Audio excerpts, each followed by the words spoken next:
Rows of medals hang beside the children's graduation photos. Today, the Tzu Chi Eye Center team in the Philippines visits to help them see clearly, so they won't need to read with their faces close to the page.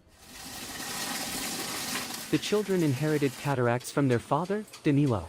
His eldest son left school, while the daughters still dream of finishing their studies. For the parents, that would mean everything. Kung sila na-opera rin, mamumuhay sila ng normal, lahat po na pangarap nila, matutupad po nila. Nahihirap po kasi.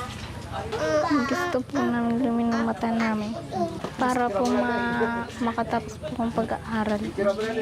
Para po mabigyan po ng magandang buhay yung mga magulang ko pa.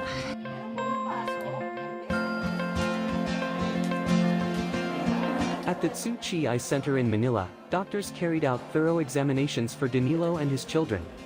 Kay Tatay Danilo, yung pinaka-nerve ng mata ay mahina na rin. Hindi na-develop during yung childhood years niya. Calmly accepting the doctor's advice, Danilo chose to forego surgery himself and focus on his children's treatment, hoping they can make the most of this opportunity.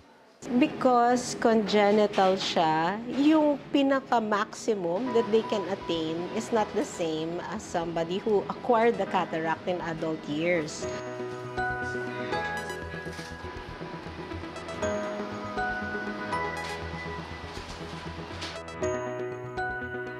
At their follow-up visit, the children could mimic the doctor's gestures, a small but hopeful sign of progress. Hindi naman po, malinaw daw po kaysa nung una. Nakakakita na po ako.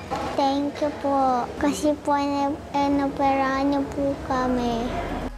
Though they must wait for one eye to heal before operating on the other, the Tzu Chi Eye Center team will continue to accompany the siblings every step of the way, helping them move toward a clearer, brighter future. DAI TV reports.